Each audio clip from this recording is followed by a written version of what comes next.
The play, set in Verona, Italy, begins with a street brawl between Montague and Capulet's servants who, like the masters they serve, are sworn enemies. Prince Aeschylus of Verona intervenes and declares that further breach of the peace will be punishable by death. Later, Count Paris talks to Capulet about marrying his daughter Juliet, but Capulet asks Paris to wait another 2 years and invites him to attend a planned Capulet ball. Lady Capulet and Juliet's nurse try to persuade Juliet to accept Paris's courtship.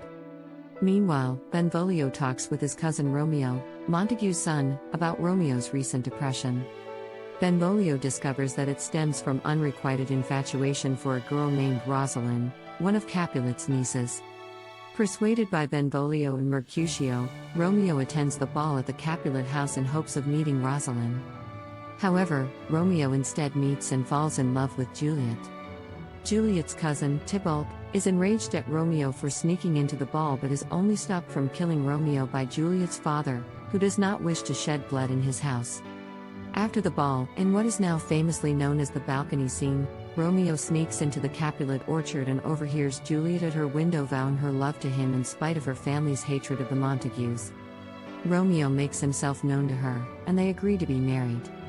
With the help of Friar Lawrence, who hopes to reconcile the two families through their children's union, they are secretly married the next day. Tybalt, meanwhile, still incensed that Romeo had sneaked into the Capulet ball, challenges him to a duel.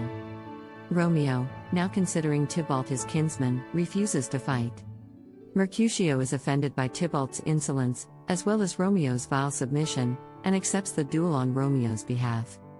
Mercutio is fatally wounded when Romeo attempts to break up the fight, and declares a curse upon both households before he dies. A plague of both your houses. Grief-stricken and racked with guilt, Romeo confronts and slays Tybalt. Benvolio argues that Romeo has justly executed Tybalt for the murder of Mercutio. The prince, now having lost a kinsman in the warring family's feud, exiles Romeo from Verona, under penalty of death if he ever returns. Romeo secretly spends the night in Juliet's chamber, where they consummate their marriage. Capulet, misinterpreting Juliet's grief, agrees to marry her to Count Paris and threatens to disown her when she refuses to become Paris's joyful bride. When she then pleads for the marriage to be delayed, her mother rejects her.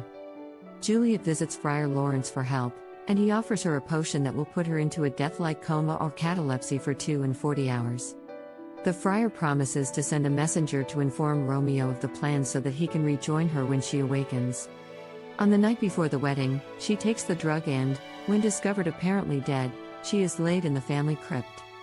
The messenger, however, does not reach Romeo and, instead, Romeo learns of Juliet's apparent death from his servant, Balthasar. Heartbroken, Romeo buys poison from an apothecary and goes to the Capulet crypt. He encounters Paris, who has come to mourn Juliet privately. Believing Romeo to be a vandal, Paris confronts him and, in the ensuing battle, Romeo kills Paris. Still believing Juliet to be dead, he drinks the poison. Juliet then awakens and, discovering that Romeo is dead, stabs herself with his dagger and joins him in death.